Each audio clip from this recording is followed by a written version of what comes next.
한국에서 꾸준하게 대중의 사랑을 받고 있는 분 중에 서장훈 씨라는 방송인이 있습니다. 본래 이분은 1990년대 대한민국을 대표하는 국보급 농구 선수였습니다. 은퇴 후에 예능 출연을 하면서 머리도 좋고 눈치도 있고 입담도 좋아서 방송인으로도 성공을 했다는 평을 듣고 있습니다. 이 서장훈 씨가 방송 출연을 하면서 얻은 별명이 뜻밖의 2조 거인입니다. 왜냐하면 선수 생활을 할 때부터 모아놓은 돈을 다른 데 쓰지 않고 2000년대부터 꾸준하게 부동산에, 건물에 투자를 했습니다. 근데 투자한 것마다 족족 그냥 쫙쫙 엄청나게 값이 올랐어요. 그래서 이 사람은 부동산 재벌이다 라는 의미로 2조 거인이라는 별명이 붙었습니다. 근데 실제 그가 갖고 있는 재산은 2조는 뭐 아니고요. 실제로 또 이 인터넷 뒤지는 사람들이 얼마나 섬세하게 뒤졌는지 서장훈이 갖고 있는 빌딩들이 시가가 얼마인가, 이 몇 개가 얼마인가 쫙 집값까지 얼마인가 계산을 쭉 해가지고 하니까 2조는 아니더라도 수백억은 된다고 합니다. 수백억이라는 재산이 이게 일반 사람이 쉽게 가질 수 있는 돈은 아니잖아요. 그러니까 엄청난 수치임은 분명합니다. 그럼 재력가인 그 서장훈 씨가 몰고 다니는 개인 자동차 브랜드는 뭐일 것 같습니까? 어떤 차를 운전하고 다닐까요? 지금은 차가 없습니다. 대중교통을 이용하고 다닌다고 합니다. 한때 3억 원대의 자동차를 타고 다니기도 했었는데 그가 이런 말을 했어요. 나이 40이 되고 보니까 그런 허세는 다 부질없더라 라고 느꼈다고 해요. 그래서 깔끔하게 팔았대요. 그래서 지금 뚜벅입니다. 걸어 다녀요. 그런 그에게, 차도 없는 그에게 다른 사람들이 물어봅니다. 아니 그러면 그 많은 돈을 도대체 어디에다 씁니까? 한 달을 계산했을 때 당신은 어디에 많은 돈을 쓰고 있나요? 라고 물었어요. 그의 대답은 돈 쓸 일이 없다 입니다.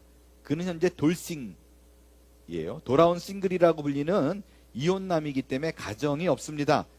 그러니까 그분 얘기로 밥 사 먹을 때 돈 쓰고 뭐 자기 주변의 친구들과 어울려 술 먹을 때 항상 자기가 돈을 낸대요. 그것 말고는 돈 쓰는 일이 없대요. 옷도 그냥 트리닝을 입고 다니기 때문에 전혀 다른 곳에 사용되는 일이 없다라고 합니다. 실제로 방송에 서장훈 씨가 자기가 살고 있는 집을 공개한 적이 있습니다. 저도 깜짝 놀랐어요. TV도 뭐 그렇게 큰 사이즈가 아니고 소파도 뭐 어디 가든 볼 수 있는 그런 흔한 소파로 보였어요. 제가 보기에. 그리고 2조, 그러니까 거인이잖아요. 2m가 넘는 사람인데 냉장고가 조그매 보이더라고요. 그리고 밥을 항상 사 먹기 때문에 뭐 이렇게 살림 도구가 없어요. 정말 심플합니다. 그는 이미 쌓아놓은 부가 충분하고 그리고 아직도 그렇게 열심히 살고 있는데 의식주에 해당하는 그 몇몇 소소하게 지출하는 거 말고는 없습니다. 그는 언제 행복하냐라고 물어봤을 때 소파에 앉아가지고 자기가 좋아하는 영화를 보면서 아이스크림을 먹을 때 라고 얘기합니다. 그러면 그는 자기의 인생의 가치를 어디에 두고 사는 것인가? 그의 가치관은 무엇인가? 다른 건 몰라도요. 그가 갖고 있는 물질, 재물에 관해서는 가치관이 굉장히 분명한 것 같습니다. 일단은 그가 선수 생활을 할 때 마지막 연봉을 그가 받지 않았어요.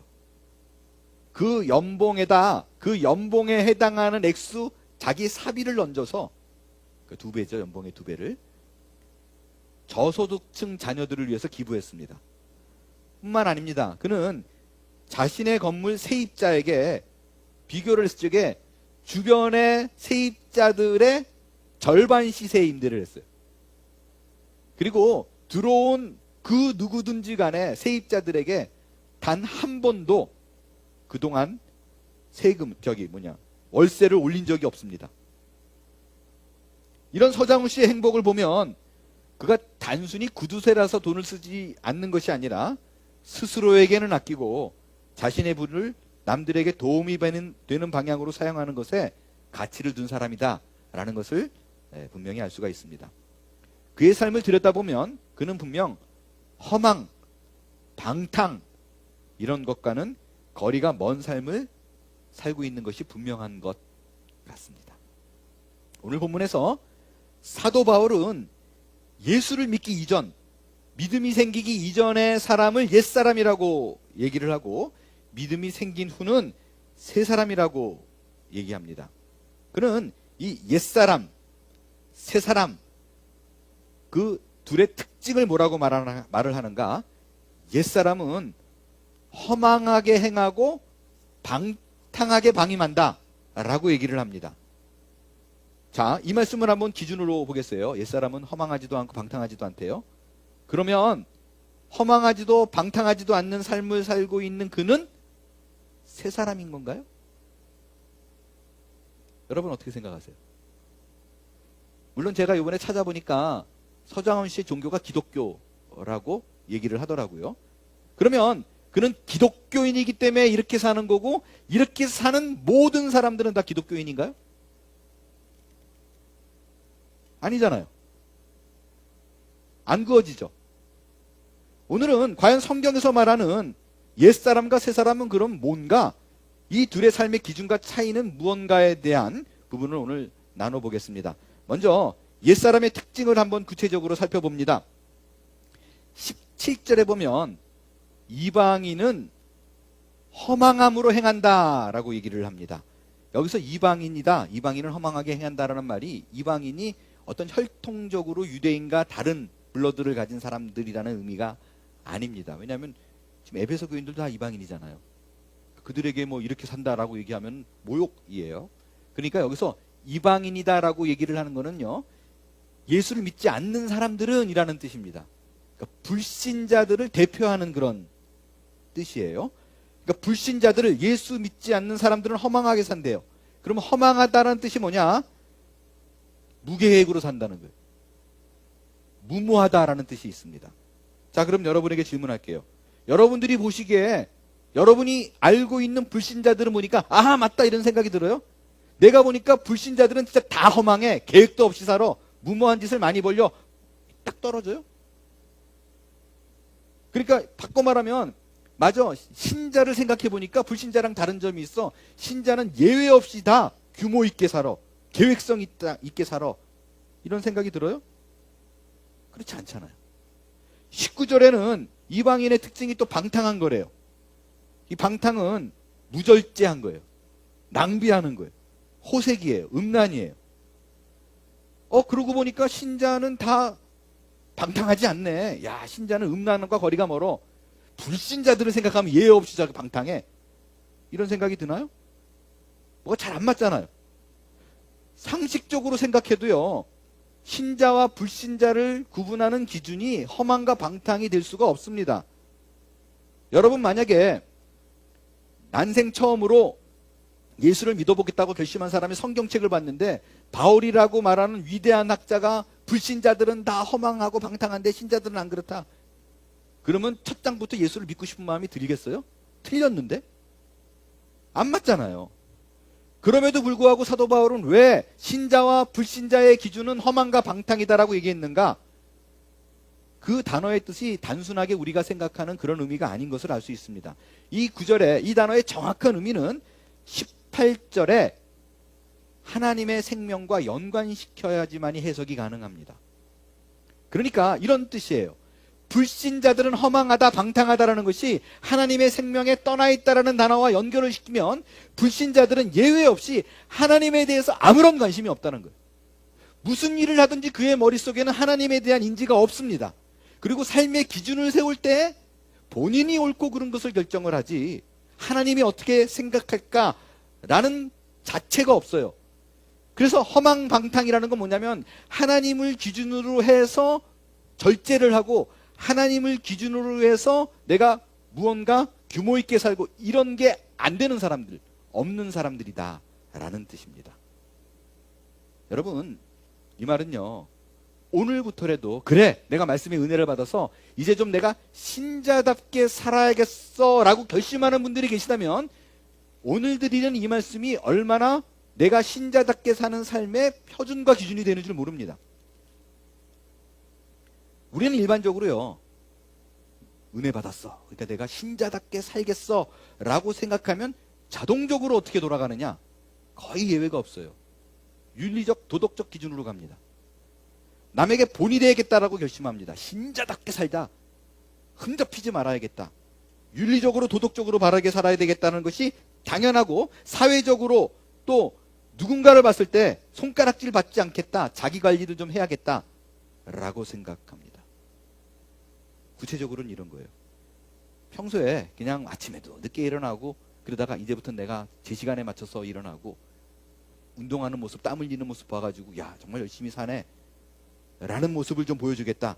이제부터 내가 음란한 생각은 전혀 눈도 뜨지 않고 듣지도 않을 거고 말도 하지 않을 거고 절제하게 허세 부리지 않고 살겠다. 이제부터는 하나 더 결심하자.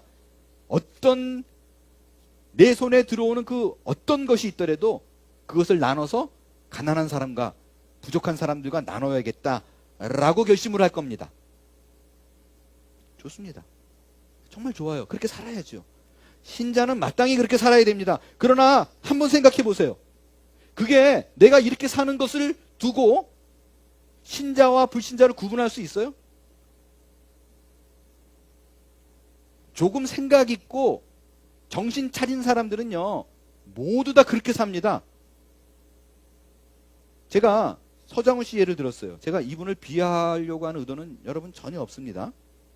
이분의 삶을 들여다보면 누가 보더라도 존경받기에 마땅하지요. 그러니까 지금까지 오래됐는데도 여전히 사람들로부터 존경을 받고 방송인으로서 인정을 받는 겁니다. 그러나 한번 생각해 보세요. 서장훈 씨가 그런 방송이 나가요. 예, 월세도 안 받고 올리지 않고 반값으로 받고 뭐 이런 게 쫙 나가면 존경하죠. 근데 그 보도를 딱 들으면 많은 사람들이 맞다, 저렇게 사는 거 보니까 기독교인이다라고 생각할까요?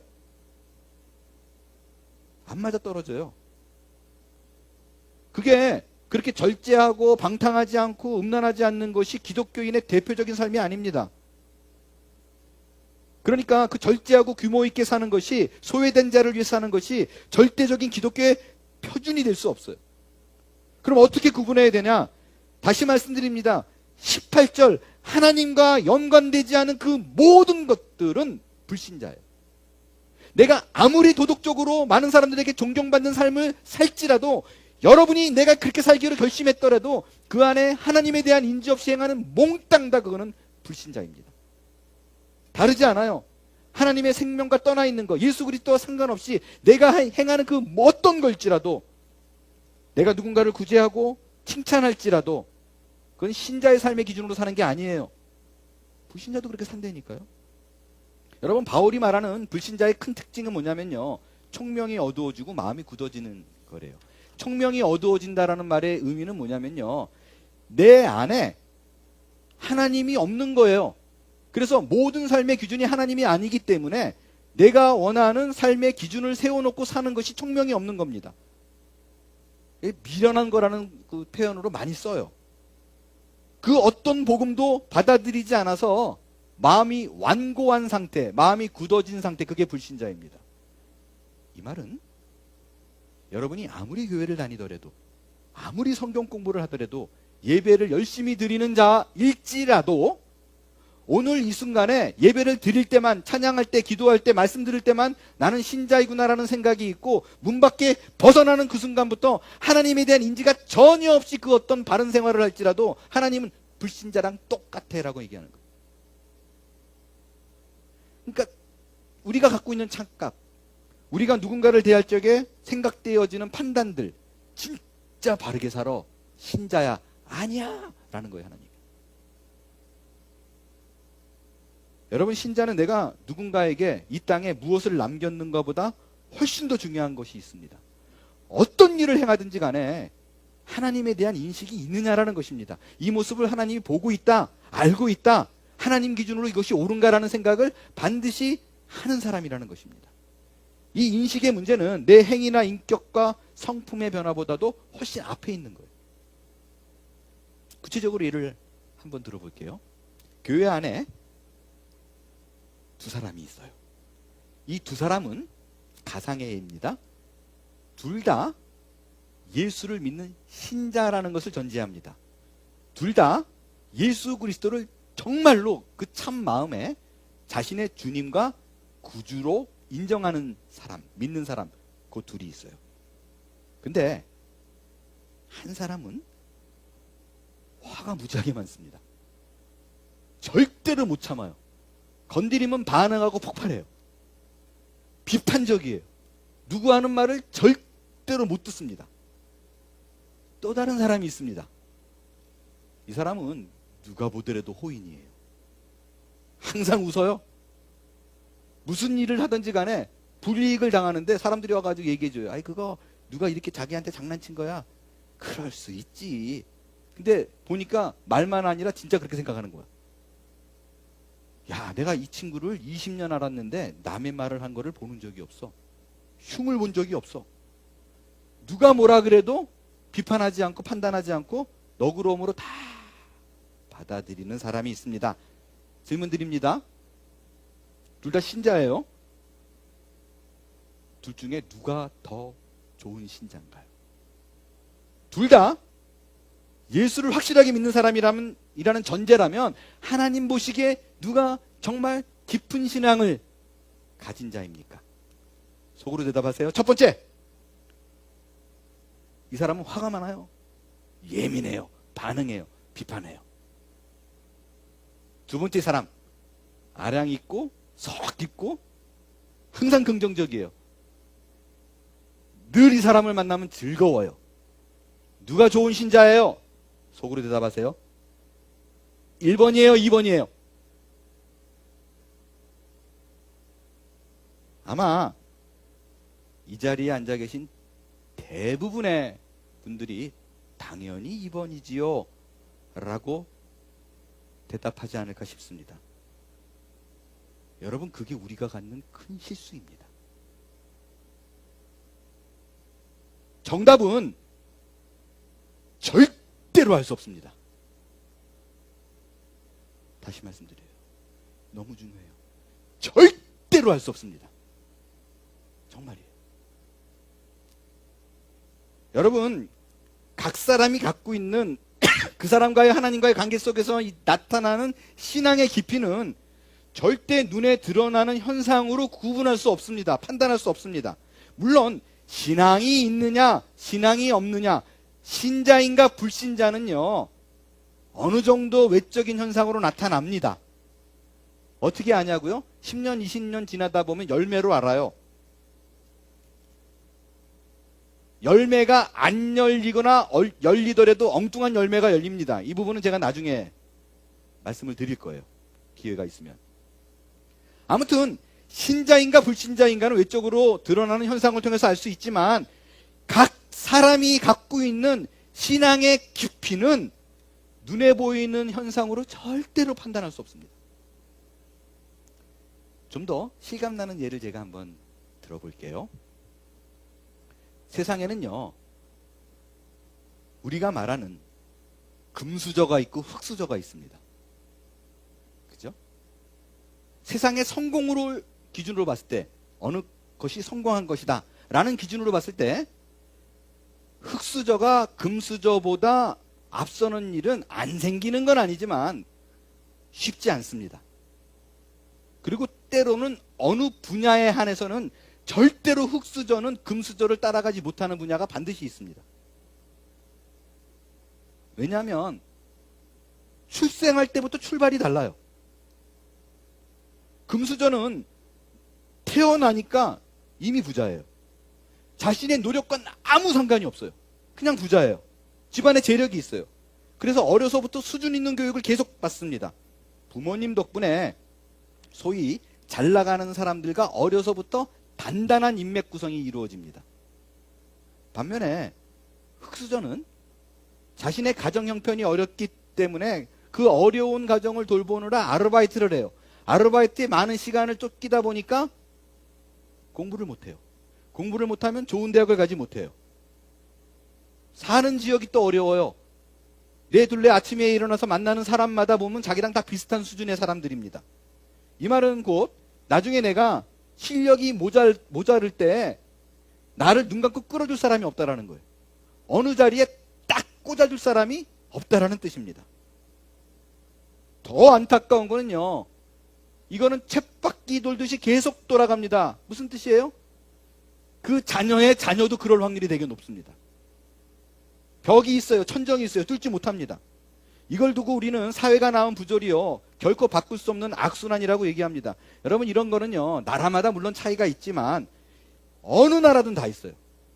민주주의냐 공산주의냐 상관없이 다 존재합니다. 미국도 마찬가지예요. 정치인들도요, 여러분, 똑같은 정치인이 아니에요. 정치인도 싹 구분이 됩니다. 특별히 상원의원, 하원의원 있잖아요. 하원 의원들은 흑수저들이 많이 돼요. 상원 의원들의 그 백그라운드를 보세요. 거의 대부분 금수저입니다. 그들의 출신 성분, 출신 체제에 따라서 내가 어느 블러드를 타고났느냐, 어느 패밀리에 있느냐가 상원 의원과 하원 의원을 많이 가릅니다. 거의 대부분이. 한번 살펴보세요. 그래서 내가 이도저도 아닌 사람들, 이런 사람들은 높은 정계에 진출하기 위해서는 다른 방법이 없어요. 패밀리를 바꿔야 되잖아요. 어떻게 해야 되느냐? 유명한 정치인 가문의 자녀와 결혼을 합니다. 대표적인 사례가 아놀드 슈워제네거예요. 그가 캘리포니아 주지사가 될 수 있었던 거는요, 그의 아내가 존 F 케네디 대통령의 조카입니다. 그게 큰 몫을 했다라는 것을 아무도 부인하지 않습니다.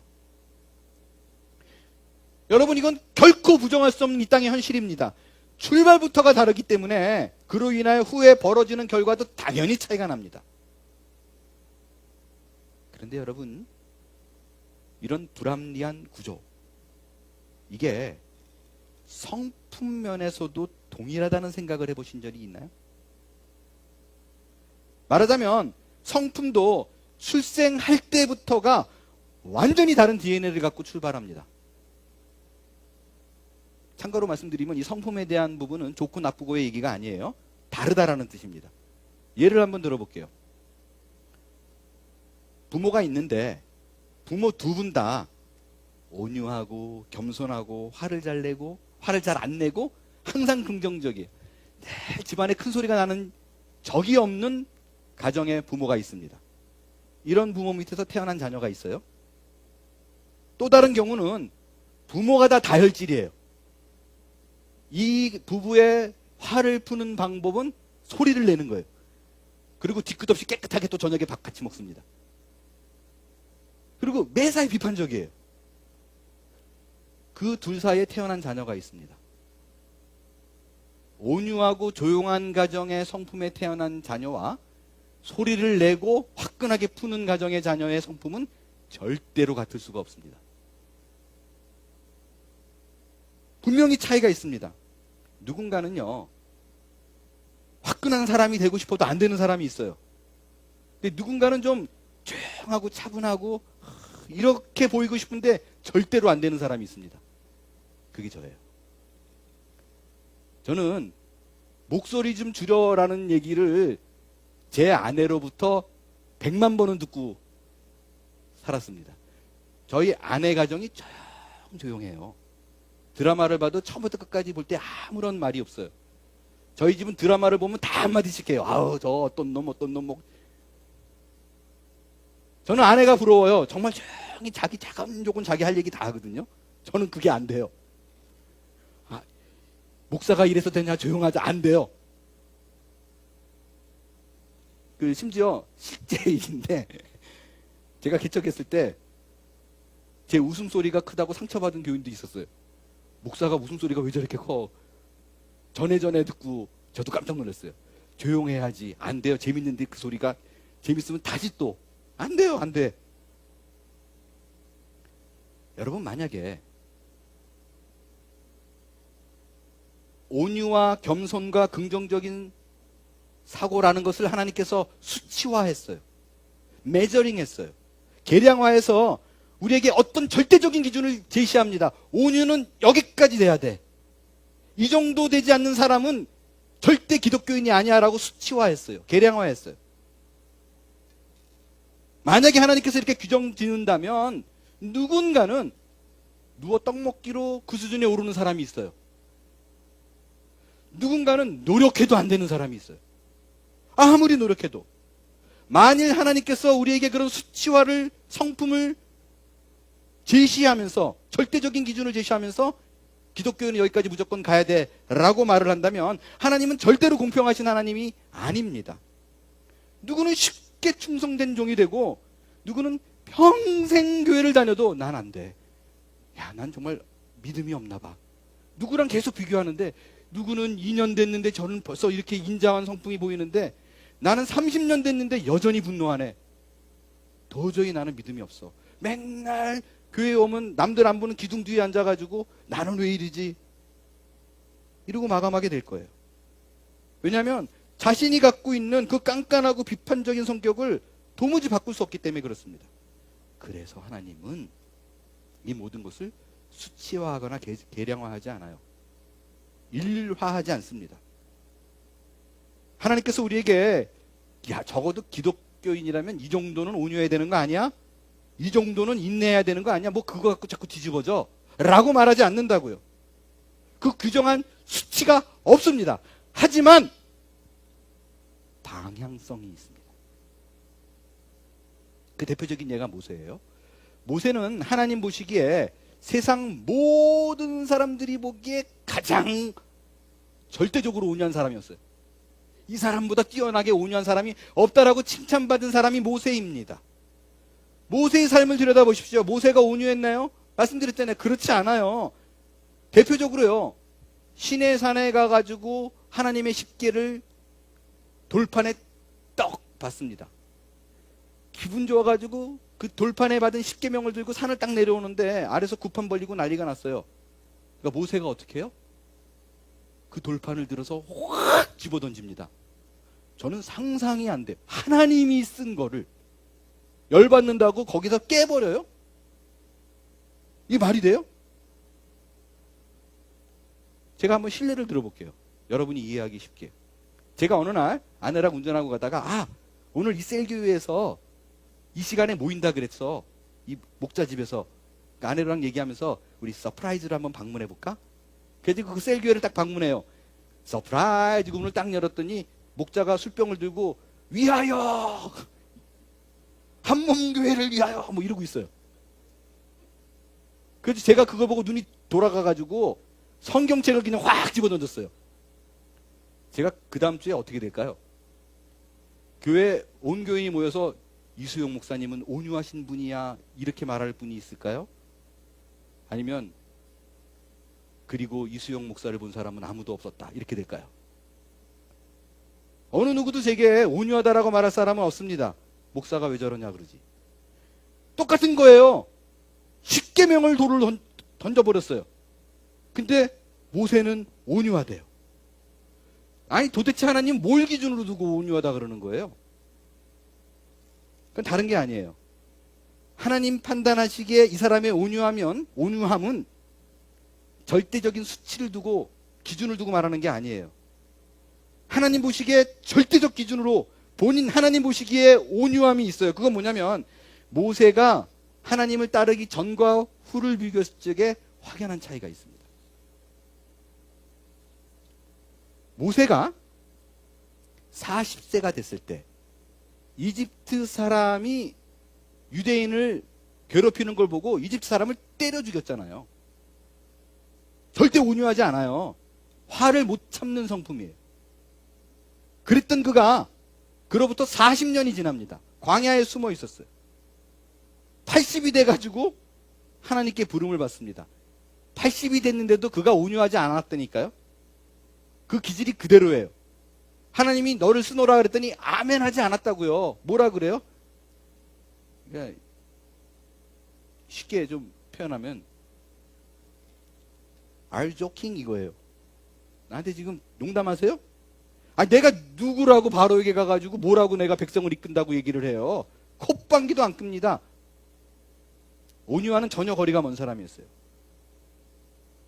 그런 글을 하나님이 씁니다. 그로부터 또 40년이 지납니다. 나중에 그의 모습은 어때요? 여전히 분노해요. 화 안 내는 사람이 아니에요. 그러나 화는 낼지언정 이제는 사람을 직접 죽이지는 않아요. 그가 변했습니다. 어떻게 변했어요? 이스라엘 백성들이 모세를 향해서 다 들고 일어나 돌로 치려 그럴 적에 모세가 열받아가지고 돌든 놈들 앞에 정렬로 세워 다 쳐 죽여. 그럴 권력과 권세가 있는 사람인데 그런 짓 하지 않았어요. 어떻게 해요? 하나님 앞에 나서 무릎을 꿇습니다. 하나님 앞에 호소해요. 눈물로 하나님께 매달리면서 뭐라고 그래요? 하나님, 내가 생명의 위협을 느껴요. 내가 어떻게 해야 돼요? 조금 있으면 이 백성이 나에게 돌을 찔 것 같아요 라고 호소합니다. 주님의 응답을 구합니다. 여러분, 이게 변화된 모세예요. 그게 변화된 온유의 진보가 있는 모습입니다. 실질적으로요, 모세가 온유해 보이는 그 모든 것과 성경의 위인들, 다른 지도자들과 비교하면 비슷해요. 모세가 특별하게 잘나거나 칭찬받을 만큼 온유한 구석이 없습니다. 대동소이해요. 대부분 다 그렇습니다. 그런데 특별히 하나님께서 모세를 꼭 집어가지고 얘보다 온유한 사람이 없어라고 말한 이유는 단 하나예요. 절대적인 기준을 두고 이것을 뚫고 나갔기 때문이 아니라 이전의 모습과 지금의 모습이 너무나 많은 진보를 보이기 때문에 그렇습니다. 그 모습이 다른 사람하고 비교했을 때 비슷해도 되고 심지어 못해도 하나님은 상관없는 거예요. 그가 얼마나 하나님을 믿은 그 세월 동안 자기의 성품에 있어서 말씀대로 예수 그리스도를 기준으로 두고 하나님을 기준으로 두고 그의 삶에 진보가 있었는가 라는 것입니다. 하나님은 절대로 우리를 절대적인 기준을 두고 수치화해서 우리를 판단하지 않으십니다. 그건 불공평한 일이에요. 성품에 관한 부분은 쉽게 가고 누구는 평생 이루지 못하고 이런 일이 벌어지기 때문에 그렇습니다. 그러면 하나님께서 얘는 어쩔 수가 없어. 사람까지 패고 맨날 들러없는 애인데 어쩔 수 없어. 그러고 놔두나요? 그렇지 않다는 거죠. 몰고 갑니다. 끌고 갑니다. 멱살을 잡습니다. 때로는 두들겨 팹니다. 그리고 우리에게 끊임없이 곁에서 지속적인 변화를 요구합니다. 그게 바로 옛사람과 구별된 옛사람으로부터 변화된 사람에게서 나타나는 특징입니다. 여러분, 예배 시간이 되어 교회를 옵니다. 연보를 드립니다. 기도하고 찬양합니다. 여러분, 이건 우리에게 하나님께서 부여된, 우리에게 허락한 놀라운 축복이요 특권입니다. 여러분들 지금 현재 이러한 일들을 여전히 행하고 계시나요? 예. 그 꾸준함만으로도, 그 경지에 이른 것만으로도 장한 일입니다. 잘하셨습니다. 그러나 그것이 내 개인의 만족으로만 그친다면, 그것이 나는 이 정도면 괜지 도저히 안 되겠어 라는 것으로 그친다면, 거기서 머물고 신자의 삶에 대한 방향과 훈련으로 이어지지 않는다면 그것만큼 아프고 안타까운 것은 없습니다. 사도 바울은 이 에베소서를 통해 끊임없이 우리에게 하나님의 모든 충만이 우리에게 충만하기를 기도하고 있습니다. 그 충만함을 내 삶 속에서 만족과 여유로움으로 느끼기 위해서는 다른 게 없어요. 하나님이 어떤 것을 보여주나요? 행해야 합니다. 걸어야 됩니다. 따라가야만 합니다. 여러분, 하나님이 교회를 왜 세웠을까요? 하나님이 교회를 세운 주된 목적은 이런 게 아니에요. 이 한몸교회를 통해서 기가 막힌 선교를 이루어야겠다. 하나님께서 이 한몸교회를 통해서 주변에 많은 이웃들이 유익을 누리게 해야 되겠다. 하나님께서 이 교회를 통해서 사회가 변하는 것을 큰 목적으로 두고 교회를 세운 것이 아닙니다. 교회를 세운 가장 큰 목적은 여러분의 변화를 위해서입니다. 우리는 교회를 통해서 아하, 나는 여기까지밖에 안 되는구나라고 신앙의 위치를 확인합니다. 우리는 교회를 통해서 내가 훈련받아야 되는구나 라는 것을 알게 됩니다. 하나님은 교회를 통해서 신앙의 진보를 경험하게 합니다. 그 진보란 다른 게 아니에요. 다시 말씀드려요. 하나님께서 너 왜 이 수준의 사람이 돼? 이게 아니라고요. 그 진보란 어제의 나와 오늘의 나가 다른 것입니다. 아주 작은 변화가 있는 거예요. 이 작은 변화는 하나님을 인식할 때 가능합니다. 하나님은 여러분에게 큰 것 기대하는 거 아니에요. 우리에게 획일화된 계량화된 어떤 수치가 아니라 계속된 나 자신과의 싸움입니다. 여러분, 그 싸움에서 지지 마세요. 주께서 보여주시는 의에 줄이고 목마른 싸움을 지속적으로 해내시기를 바랍니다. 그랬을 때 어느 순간에 하나님이 내게서 계획하신 그리스도의 장성한 분량이 우리 가운데 이르게 될 것입니다. 그 한 걸음 한 걸음을 통해서 옛사람으로부터 아주 느리더라도 신압으로 변화되는 복된 한몸교회 교우들이 다 될 수 있게 되기를 바랍니다. 일어나 찬양하겠어요.